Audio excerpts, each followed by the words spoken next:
स्वागत है आपका E2E क्लासेस में। आज हम बात करेंगे अलंकार के ऊपर।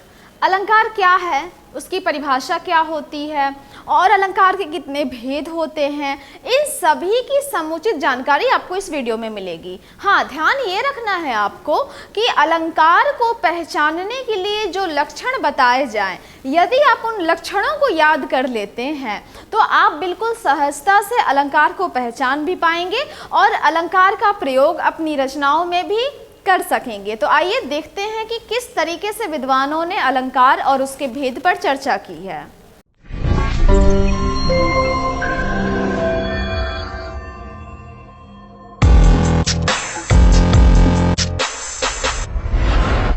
अगर काव्य शास्त्र से संबंधित थोड़ी बहुत भी जानकारी आपको होगी तो आप यह स्पष्ट समझ पाएंगे कि रस की तरह अलंकार का भी ठीक ठीक लक्षण बताना जरा कठिन है। फिर भी व्यापक तौर पे और संकीर्ण अर्थ में इसकी परिभाषा को निश्चित करने की चेष्टा की गई है, दोनों ही तरीके से।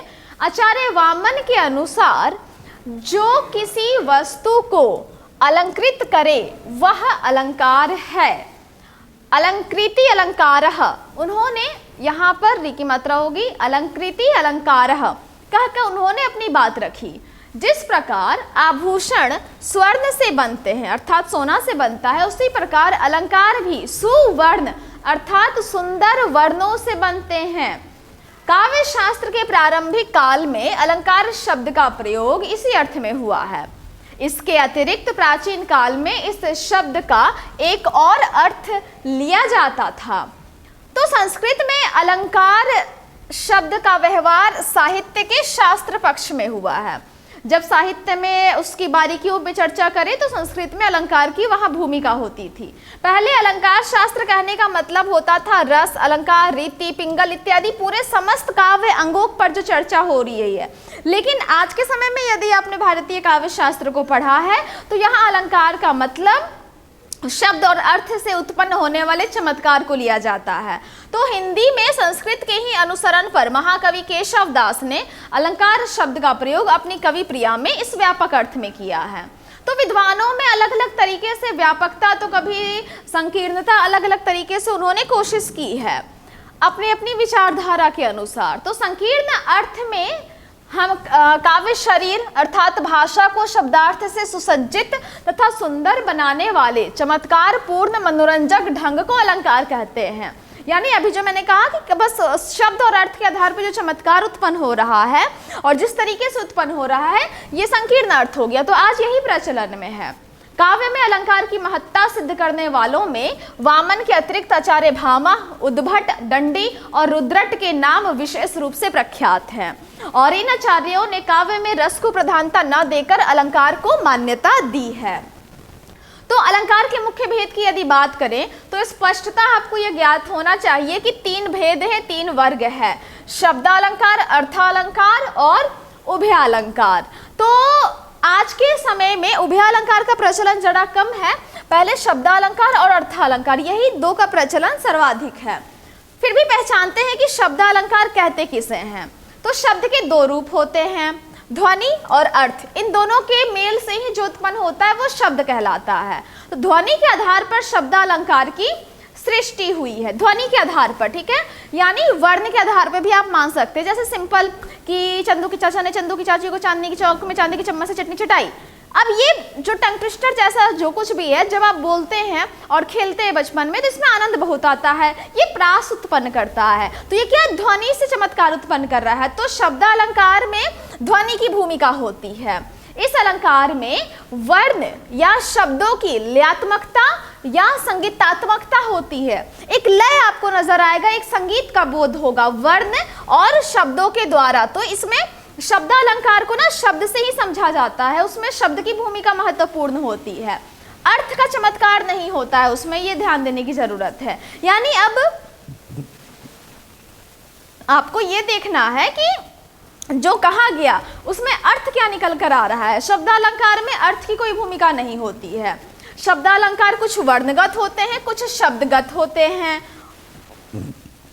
और कुछ वाक्यगत भी होते हैं। यानी वाक्य में भी वो नजर आता है। वर्ण अर्थात च च च की आवृत्ति, शब्द अर्थात कनक कनक कनक तो एक ही शब्द यदि बार बार आ रहा है, और कुछ वाक्यगत भी, तो अनुप्रास, यमक आदि अलंकार वर्णगत और शब्दगत हैं, तो लाटानुप्रास वाक्यगत है। ये लाटानुप्रास जो है अनुप्रास का ही एक अंग है, लेकिन ये वाक्यगत आता है। तो प्रमुख शब्द अलंकार कौन कौन से हैं? अनुप्रास, यमक, पुनरोक्ति, पुनरुक्त पदाभास, विप्सा, वक्रोक्ति, श्लेष, ये सभी क्या है? शब्द अलंकार है। तो आपको यहाँ पर एक लिस्ट मिल जा रहा है कि कितने शब्द अलंकार होते हैं। प्रमुखतः तो अनुप्रास ही होता है, ठीक है। तो फिलहाल सिलेबस के अनुसार हम बात करेंगे, तो आगे बढ़ते हैं। सबसे पहले समझते हैं अर्थालंकार को। तो अर्थ को चमत्कृत या अलंकृत करने वाले अलंकार अर्थालंकार हैं। जिस शब्द से जो अर्थालंकार सधता है, उस शब्द के स्थान पर दूसरा पर्याय रख देने पर भी वही अलंकार सधेगा, क्योंकि इस जाति के अलंकारों का संबंध शब्द से न होकर अर्थ से होता है। यानी आप यहाँ पर्यायवाची भी रख देंगे ना, तो अर्थ वही निकलेगा, क्योंकि मुद्दा अर्थ से है। शब्द बदल जाए कोई दिक्कत नहीं है। फिर केशव ने कवि प्रिया में, दंडी ने आदर्श पर, फिर आदर्श पर लगभग इन्होंने, केशवदास जो 1600 ईस्वी के समय पे आए थे, यहाँ मैं अंग्रेजी वाला भी लिख दे रही हूँ ताकि आप लोगों को समझ में आए। यहाँ लगभग ये दंडी जो है 700 ईस्वी के समय में हुए थे। उन्होंने लगभग 35 अर्थालंकार गिनाए हैं। जसवंत सिंह जो हैं वो भाषा भूषण में लगभग 101 अर्थालंकार की चर्चा किए हैं। उनका समय है 1643 ईस्वी। फिर दूल्हा जो है, जिनका समय है 1743 ईस्वी।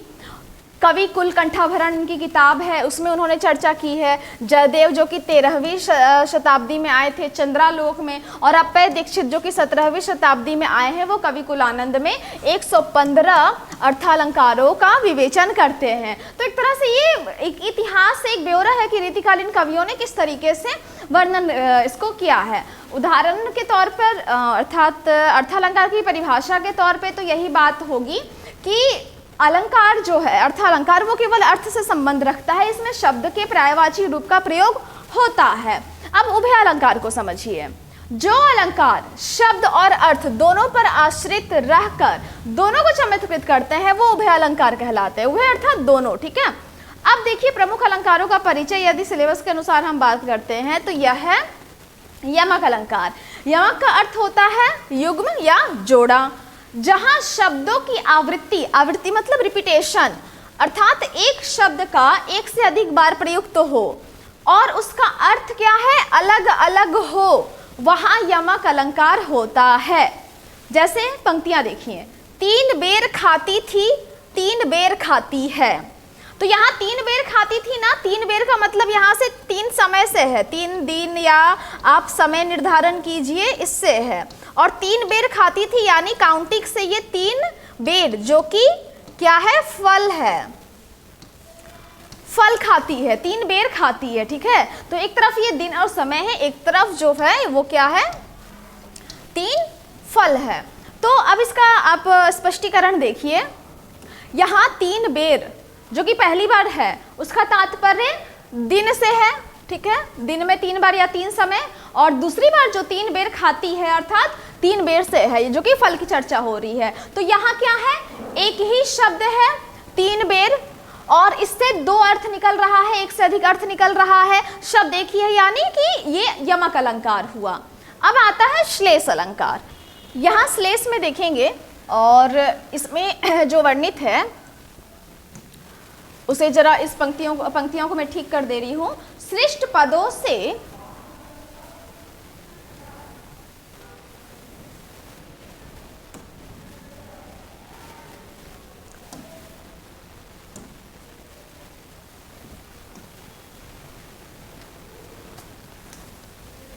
यहाँ की पंक्तियों को ठीक करके सुधार के लिख दे रही हूँ, आप लोग इसे नोट कर लीजिएगा। श्लिष्ट, श्लिष्ट का मतलब होता है चिपका हुआ। तो श्लिष्ट पदों से अनेक अर्थों के कथन को श्लेष कहते हैं। ठीक है, तो श्लेष किसे कहते हैं? श्लेष का मतलब होता है जहां एक ही जगह पर अनेक अर्थ चिपके हुए हों। तो श्लिष्ट पदों से अनेक अर्थों के कथन को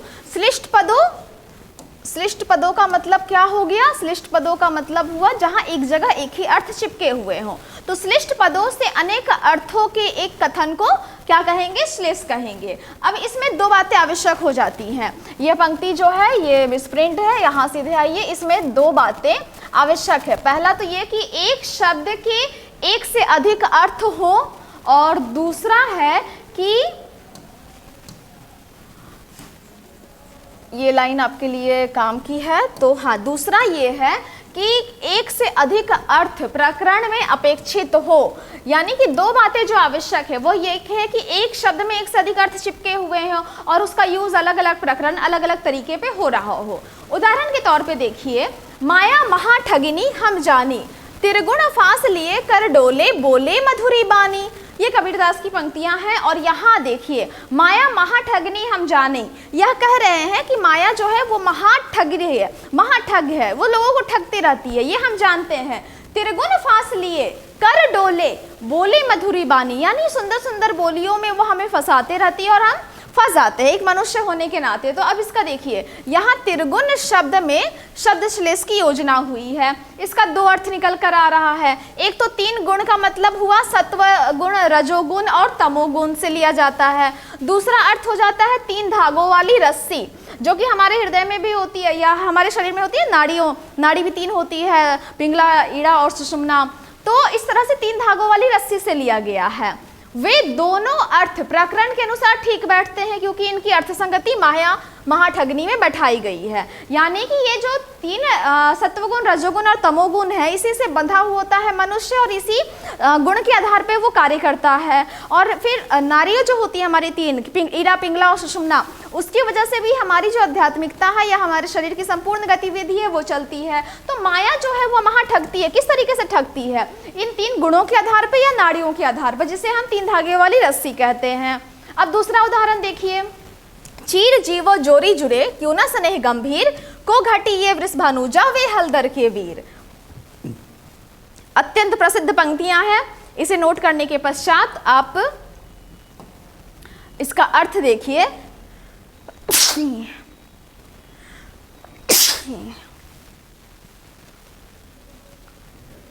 यहां वृषभानुजा और हलधर एक श्लिष्ट शब्द है, यानी इसमें एक से अधिक अर्थ जो है वो चिपके हुए हैं, जिनसे बिना आवृत्ति के ही भिन्न भिन्न अर्थ निकल रहे हैं। यानी कि इसका रिपीटेशन नहीं हो रहा है शब्द का, लेकिन अलग अर्थ निकल रहा है। कैसे? वृषभानुजा से वृषभानु की बेटी, इसमें वृष लिखा हुआ है, वृष मतलब बैल होता है और भानुजा का मतलब होता है बेटी। तो वृषभानुजा से बेटी, जिसका दूसरा अर्थ क्या निकल रहा है? राधा, क्योंकि राधा के पिता का नाम वृषभान था। ठीक है, अब शब्द देखिए, तो वृषभान क्या है? ये राधा के पिता का नाम है। आप इसे नोट भी कर सकते हैं, राधा के पिता। ठीक है, और वृषभ की बहन अर्थात गाय। तो देख रहे हैं ना, वृषभानु की बेटी, वृषभानुजा से दो, एक तो राधा और एक तो गाय, ये दो अर्थ निकल रहा है। तथा हलधर के वीर से कृष्ण, यानी बलदेव के भाई हैं हलधर। हल को धारण करने की वजह से बलराम को हलधर कहा गया था, तो कृष्ण के भाई हो गए। और साण, बैल के भाई का अर्थ निकलता है। ठीक है, दो अर्थ यहाँ भी निकल रहा है। तो अर्थ और शब्द दोनों पक्षों पर श्लेष लागू होने के कारण आचार्यों में यह भी विवाद है कि इसे अर्थालंकार में रखा जाए या शब्दालंकार में, लेकिन फिर भी बहुत सारे लोग जो हैं इसे शब्दालंकार में रखते हैं। अब देखिए वक्रोक्ति। वक्रोक्ति का मतलब होता है टेढ़ी उक्ति। वक्र मतलब टेढ़ापन और वक्र में उक्ति जो है वह छिपी हुई है। वक्र प्लस उक्ति, तो ये हो गया वक्रोक्ति। ठीक है, तो जहां वक्ता के कथन का ढंग ऐसा विलक्षण हो कि श्रोता उसका कोई अन्य अर्थ ग्रहण कर ले, और यानी कहने का ढंग, ये ध्यान दीजिएगा कि जिस ढंग से आप कह रहे हैं उससे सुनने वाला कुछ अलग अर्थ ग्रहण कर ले, वहां वक्रोक्ति अलंकार होता है। तो इसके दो भेद होते हैं, एक तो श्लेष वक्रोक्ति, एक काकु वक्रोक्ति। जहां उक्ति की वक्रता या चमत्कार का आधार श्लेष हो वहां श्लेष वक्रोक्ति होगी, यानी कि श्लेष मतलब एक से अधिक अर्थ चिपके हुए होते हैं। और जहां वक्ता के कहने के ढंग के आधार पर चमत्कार उत्पन्न हो रहा है और वो विशिष्ट अर्थ दे रहा है, वहां काकु वक्रोक्ति है। काकु मतलब ककार में जो निकल के ध्वनियां आती हैं। अब एक उदाहरण देखिए, एक कबूतर देख हाथ में पूछा कहाँ अपर है, उसने कहा अपर कैसा, वह उड़ गया सपर है। ये जहांगीर और नूरजहां में बातचीत चल रही है। तो इन दोनों में सवाल जवाब हो रहा है। अब इसका विश्लेषण देखिए, यहाँ पूर्वार्ध में जहांगीर ने दूसरे कबूतर के बारे में जानने के लिए पूछा कि अपर कहाँ है, तो इस शब्द का प्रयोग किया है। लेकिन नूरजहां ने अपर का अर्थ क्या लिया, बिना पर वाले, बिना पंख वाले, एक भिन्न अर्थ ग्रहण कर लिया। तो इस तरह से उत्तरार्ध में उन्होंने उत्तर दिया कि अपर कहाँ, वह तो सपर है, यानी पंखों वाला है। तो यहाँ पर क्या है, श्लेष वक्रोक्ति है, क्योंकि एक ही शब्द में दो अर्थ या उससे अधिक अर्थ चिपके हुए हैं। अब काकु वक्रोक्ति का उदाहरण देखिए, यानी कहने के टोन के आधार पर। जब आप पिता के वचन पाल सकते हैं तब माँ की आज्ञा भरत टाल सकते हैं। साकेत में यह पंक्तियां हैं। अब यहाँ देखिए, कहने के आधार पर यहाँ दूसरी पंक्ति में काकू के द्वारा यह अर्थ व्यक्त होता है कि आप माँ की आज्ञा नहीं टाल सकते, अतः काकू वक्रोक्ति का अलंकार यहाँ पर मौजूद है।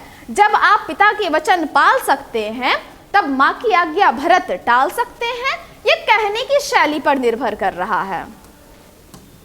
अब बात करते हैं उपमा की। तो समान गुण धर्म के आधार पर, इसे जरा गहराई से समझने की आवश्यकता है।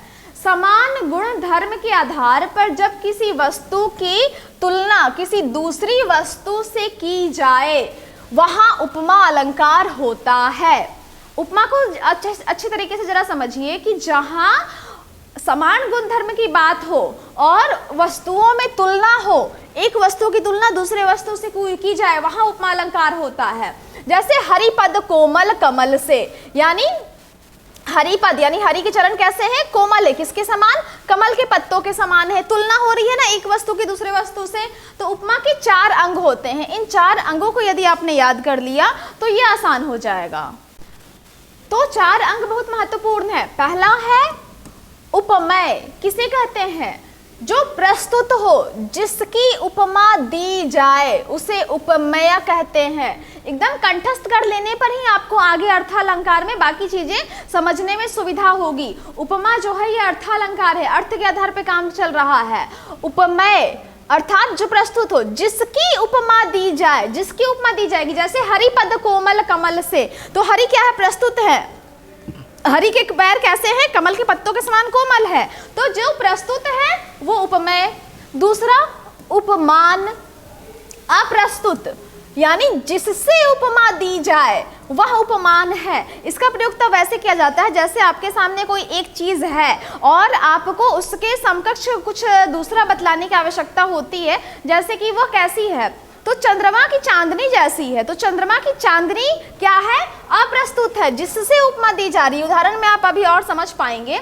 तीसरा प्रमुख है समान गुण धर्म, यानी समान धर्म वाला होना चाहिए। उपमेय और उपमान में पाया जाने वाला उभयनिष्ठ गुण, ये क्या है, उपमान का समान गुण धर्म है। यानी ऐसा गुण जो उपमेय और उपमान दोनों में पाया जाए। जैसे कोमल, कोमलता जो है कमल में भी है और हरि के पद में भी है, तो समान गुण धर्म हुआ।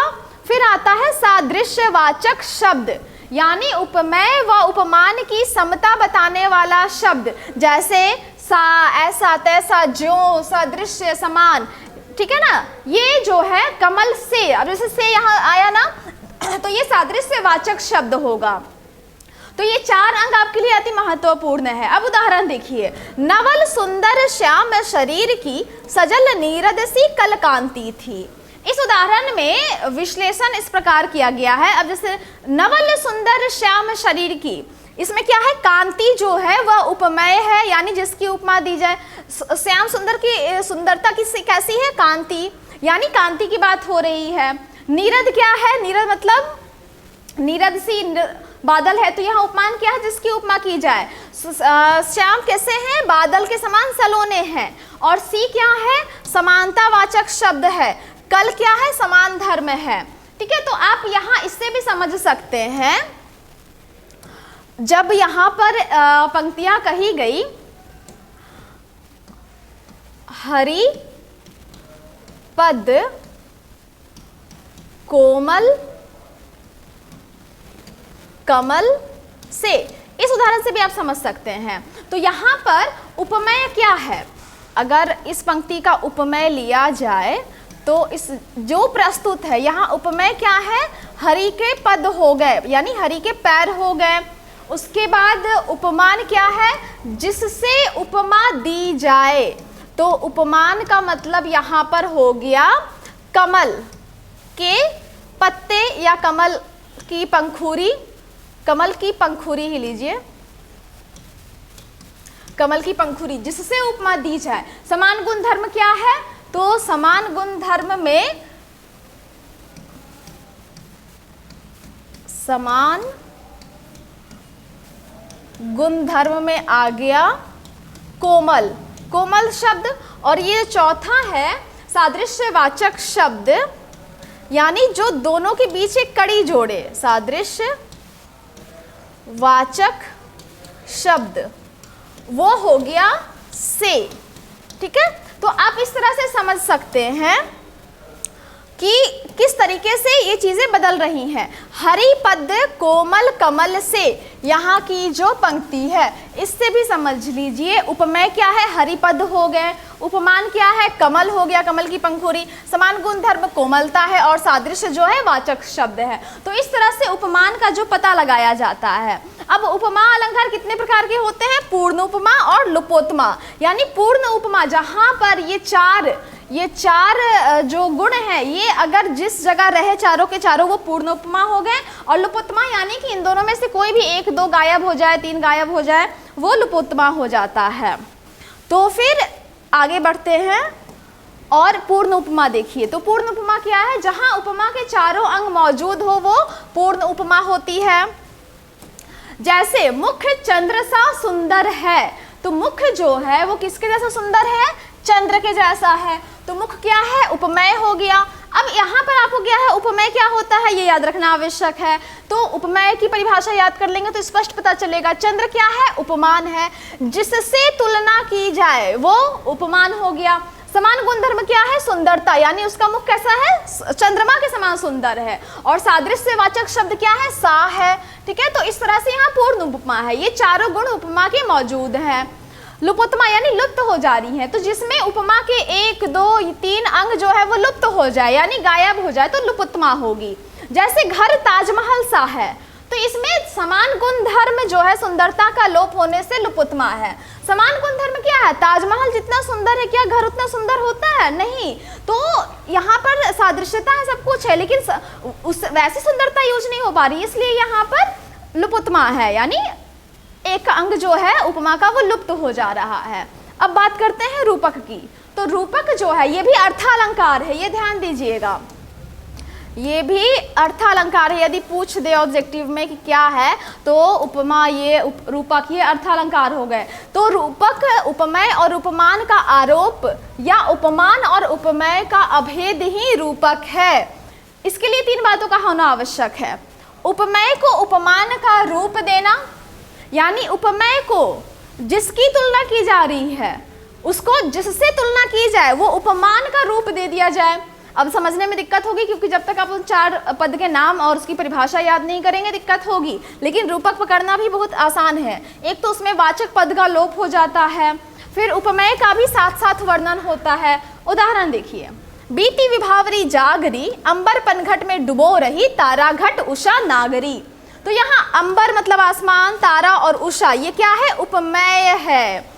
पर क्रमशः पनघट, घट और नागरी जो है ये क्या है? उपमान है। इसका आरोप हुआ है पूरा का पूरा। बीती विभावरी जागरी यानी रात्रि जो है वो बीत रही है, सवेरा हो रहा है, और उषा रानी जो है वो अंबर रूपी पनघट में जैसे नदियों में तालाब में घड़े लेकर आप पानी भरेंगे तो बुलबुला निकलता है, उसी तरह जो अंबर है ये पनघट बन चुका है और वो अपने डुबो रही तारा घट, और वो अपने घड़े में क्या डुब डुब करके तारे जो है समाये जा रहे हैं, उषा नागरी। ठीक है, तो यहाँ आरोप हो रहा है, यहाँ वाचक पद नहीं आए हैं, और उपमेय जो कि प्रस्तुत है तथा उपमान जो अप्रस्तुत है, दोनों का साथ साथ वर्णन हो रहा है, अंबर पनघट और तारा घट। ठीक है, तो ये हो गया रूपक। अब बात करते हैं उत्प्रेक्षा की। तो उपमेय जो कि प्रस्तुत है उसमें कल्पित उपमान की संभावना को उत्प्रेक्षा कहते हैं। कल्पित यानी कल्पना रूपी, उपमान जो क्या प्रस्तुत है उसकी भी संभावना हो, तो उत्प्रेक्षा का अर्थ है किसी वस्तु को संभावित रूप में देखना। संभावना और संदेह में ना बहुत अंतर होता है। संभावना जो है वो संदेह से कुछ ऊपर होती है और निश्चय से कुछ नीचे होती है, इसी को संभावना कहते हैं, यानी थोड़ा हाँ थोड़ा ना। इसमें ना तो पूरा संदेह होता है और ना ही पूरा निश्चय होता है।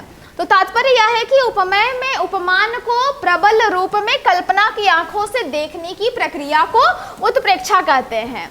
यानी उपमेय में उपमान को कल्पना में देखना ही क्या है, उत्प्रेक्षा है। इसमें कवि को कल्पना साधारण कोटि की न होकर विलक्षण होती है। कवि की कल्पना जो है ना वो साधारण कोटि की नहीं होती है, एकदम अलग प्रतिभा की होती है। अर्थ में चमत्कार लाने के लिए ऐसा किया जाता है। अब उदाहरण देखिए, और इसमें वाचक पदों का प्रयोग होता है। उदाहरण देखिए, फूले कास सकल मही छाई, जनु वर्षा ऋतु प्रकट बुढ़ाई। यानी कि धरती पर, मही मतलब धरती पर, कास का जो फूल है ना वो पूरे धरती पे छा चुका है और ऐसा लग रहा है कि वर्षा ऋतु जो है वो अब बुढ़ा चुकी है। आपने देखा होगा वो काफ़ी रोएदार फूल जो होता है वो जंगलों में उगाता है, और जब वो फूल उगाता है ना तो ऐसा लगता है और ये माना जाता है कि अब वर्षा ऋतु का बुढ़ापा आ गया, यानी अब बहुत दिनों तक वर्षा नहीं जाने वाली है। यही सितंबर का जो समय है इसी में वो कास का फूल खिलता है। ठीक है, और यही सितंबर जो है वर्षा ऋतु जारी होती है और शरद ऋतु का आगमन हो रहा होता है। तो वर्षा ऋतु के बाद शरद के आगमन का वर्णन हुआ है। शरद में कास के फूल खिले हुए होते हैं और ऐसा लगता है कि वर्षा ऋतु का बुढ़ापा आ गया। क्यों? क्योंकि कास जैसे दाढ़ी सफ़ेद होती है उसी तरह से रोएदार हल्के हल्के जंगलों में वो फूल खिलते हैं, फूकने से भी वो पूरे उड़ जाते हैं फूल उसका। तो यहाँ कास का फूल जो है वह क्या है, उपमेय है। और वर्षा ऋतु में बुढ़ापे, ये उपमान की संभावित कल्पना की गई है कि ऐसा लग रहा है कि उपमान यानी कि वर्षा ऋतु का बुढ़ापा आ गया है। इस कल्पना से अर्थ का चमत्कार प्रकट होता है। वस्तुतः अंत में वर्षा ऋतु की गति और शक्ति बुढ़ापे की तरह शिथिल पड़ जाती है, यानी वैसी बारिश नहीं हो रही होती है। तो उपमा में जहां सा, तरह आदिवाचक शब्द रहते हैं ना, उत्प्रेक्षा में क्या होता है, मानो, जानो इत्यादि शब्द रहते हैं। तो उत्प्रेक्षा को पकड़ने का सबसे आसान तरीका है कि उस पंक्ति में मानो, जानो जैसे शब्द रहेंगे जो कि संभावना पर जोर देते हैं। आकाश मानो अंजन सा बरस रहा है, तो यहाँ क्या है, उत्प्रेक्षा अलंकार है। सिंपल, क्योंकि यहाँ पर इस पंक्ति में मानो शब्द का प्रयोग हुआ है, ऐसे भी पकड़ सकते हैं। या फिर अंजन सा अर्थात अंधेरा, अंधेरा पर जोर दिया गया है। आकाश मानो अंजन सा बरस रहा है, यानी आकाश जो है वो अंधेरे से घिरा हुआ है। फिर अतिशयोक्ति, तो अतिशयोक्ति का मतलब क्या होता है, सिंपल कि किसी भी चीज को आप ज्यादा बढ़ा चढ़ा के प्रस्तुत करते हैं ना, उसे अतिशयोक्ति कहा जाता है। उसकी सीमा, उसकी मर्यादा का उल्लंघन हो जाए। जो चीज जितनी आप उसमें कल्पना डाल सकते हो उसमें बहुत अधिक कल्पना का समावेश कर दे। अगर कहें तो उपमेय को उपमान जहां बिल्कुल ग्रस ले, यानी उपमेय को उपमान जिससे तुलना की जा रही है वो पूरा का पूरा ग्रस ले, उसकी जगह ले ले, वहां अतिशयोक्ति अलंकार होता है। इतना वर्णन को बढ़ा चढ़ा के प्रस्तुत किया जाए ना कि उसमें सच की गुंजाइश ही खत्म हो जाए। तो अतिशयोक्ति का अर्थ होता है उक्ति में अतिशयता का समावेश। तो यहाँ पर उपमेय और उपमान का समान कथन न होकर सिर्फ उपमान का वर्णन होता है। ठीक है, यहाँ पर उपमेय और उपमान का समान कथन नहीं होता है, सिर्फ वर्णन होता है। जैसे देखिए, बांधा था विधु को किसने इन काली जंजीरों से, मणि वाले फनियों का मुख क्यों भरा हुआ हीरो से। यहाँ मोतियों से भरी हुई प्रिया की मांग का कवि ने वर्णन किया है, और विधु अर्थात चंद्र से मुख का। ठीक है, बांधा था विधु को किसने, इन काली जंजीरों से, मणि वाले फणियों का मुख क्यों भरा हुआ हीरों से। कुल मिलाकर यहाँ पर स्त्री का और स्त्री की जो चोटी होती है इसके सौंदर्यता का वर्णन किया जा रहा है। ये पूरे काले काले हो गए, ठीक है। और इसमें चोटी में जो श्रृंगार के लिए सजावट की जाती है जगह जगह, इस सजावट का वर्णन हो रहा है। मोतियां लड़ी लगाई जाती है चंद्राकार तरीके से, ठीक है। तो बांधा था विधु को किसने, विधु या चंद्र से। तो यहाँ पर ये जो मांग टीका भी जो पहनती है स्त्रियाँ वो सफ़ेद मोतियों से भरे होले होते हैं। तो ऐसा लग रहा है कि मणि वाले फनियों का मुख, अब ये क्या है ना, ये सांप की तरह शेप में आ गया है, ठीक है, सांप की तरह ये स्त्रियों का जो केश सज्जा है। तो ऐसा ही प्रतीत हो रहा है कि ऐसा लग रहा है कि मणि वाले फनियों का मुख यानी सर्पों का मुख हीरो से जो है वह भरा हुआ है। और ऐसा लग रहा है कि चंद्रमा को किसी ने काली जंजीरों से बांध लिया है, यानी केशों में बांधा गया है। तो विधु या चंद्रमा से यहाँ मोतियों से मुख का, काली जंजीरों से केश का, मणि वाले फनियों से मोती भरी मांग का बोध होता है। तो यह है आपका अतिशयोक्ति अलंकार। अब आते हैं विभावना अलंकार पर। विभावना अलंकार और भी सरल है, जहां बिना कारण के ही कार्य हो जाए वहां विभावना अलंकार होता है, सिंपल। तो विभावना का अर्थ है विशिष्ट कल्पना, कारण के अभाव में जहां कार्य उत्पत्ति का वर्णन किया जाए। जहां कारण है ही नहीं और कार्य हो जाए वहां विभावना अलंकार होता है। जब तक कोई कारण नहीं हो तब तक कार्य नहीं होता है। बिना कारण के ही कार्य हो जाना ये विशिष्ट कल्पना नहीं तो और क्या है। तो इसमें विशिष्ट कल्पना पे जोर दिया गया है। उदाहरण देखिए, बिनु उपद चले सुने बिनु काना, बिना पैर के ही चल रहे हैं, बिना कान के ही सुन रहे हैं। कर बिनु कर्म करे विविध नाना, बिना हाथों के ही वो अलग अलग तरीके का कार्य किए जा रहे हैं। आनंद रहित सकल रस भोगी, मुख नहीं है फिर भी वो पूरे संसार का सुख रस जो है भोग रहे हैं। बिनु बानी बक्ता बड़ जोगी, वाणी नहीं है, जिह्वा नहीं है, फिर भी वो बहुत बड़े वक्ता बने हुए हैं। तो यहाँ क्या है, कारण नहीं है यानी पैर नहीं है फिर भी चल रहे हैं, कार्य हो रहा है।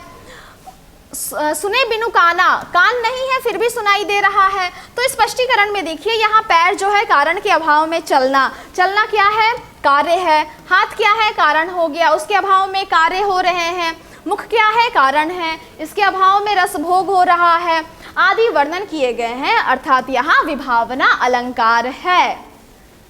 तो एक बार पुनः मैं आप लोगों को ये दिखा रही हूँ कि आज हमने किन किन विषयों पे चर्चा की है। और हम लोग शुरू से एक बार देख लेते हैं। हमारे उपमा अलंकार और यमक अलंकार से हमारी चर्चा शुरू हुई थी। परिभाषा से हमने बात की थी ताकि आप अच्छे तरीके से एक बार नोट कर सके। अलंकार की परिभाषा से हमने गौर किया था। इस पूरे वीडियो में हमने चर्चा की अलंकार की परिभाषा क्या है और अलंकारों का भेद क्या है। शब्दालंकार और अर्थालंकार पे चर्चा हुई। उसके पश्चात हमने अर्थालंकार के बारे में जाना, उभय अलंकार को जाना और फिर शुरू हो गया कुछ कुछ उदाहरणों के स्वरूप अलंकारों का परिचय। यमक अलंकार को जाना हमने, यमक के पश्चात श्लेष अलंकार को जाना, श्लेष के पश्चात हमारा वक्रोक्ति, जहाँ वक्र टेढ़ी उक्ति का काम होता है। फिर हमने उदाहरण देखे काकू वक्रोक्ति के भी। फिर उपमा अलंकार में हमने इन 4 अंगों को समझा और इन 4 अंगों को यदि समझ लेते हैं तो अर्थालंकार आपका शीघ्रता से संपन्न हो जाएगा। फिर हमने रूपक अलंकार को जाना, रूपक के पश्चात हमने उत्प्रेक्षा अलंकार को जाना, फूले का सकल महिषाई वर्षा ऋतु जनु प्रकट बुढ़ाई, अतिशयोक्ति अलंकार जहाँ बढ़ चढ़ के वर्णन होता है। तो इस तरह से इन 7 अलंकारों का प्रयोग यहाँ पर हो रहा है। ये 8 हो गया। विभावना अलंकार तक हमने अपनी यात्रा पूरी की। तो इस तरह से बहुत ही सामान्य अर्थों में सामान्य तरीके से आप अलंकार की परिभाषा, उसके भेद और विभिन्न अलंकारों का परिचय प्राप्त कर सकते हैं। यह वीडियो कैसा लगा कमेंट सेक्शन में जरूर बताइएगा। धन्यवाद।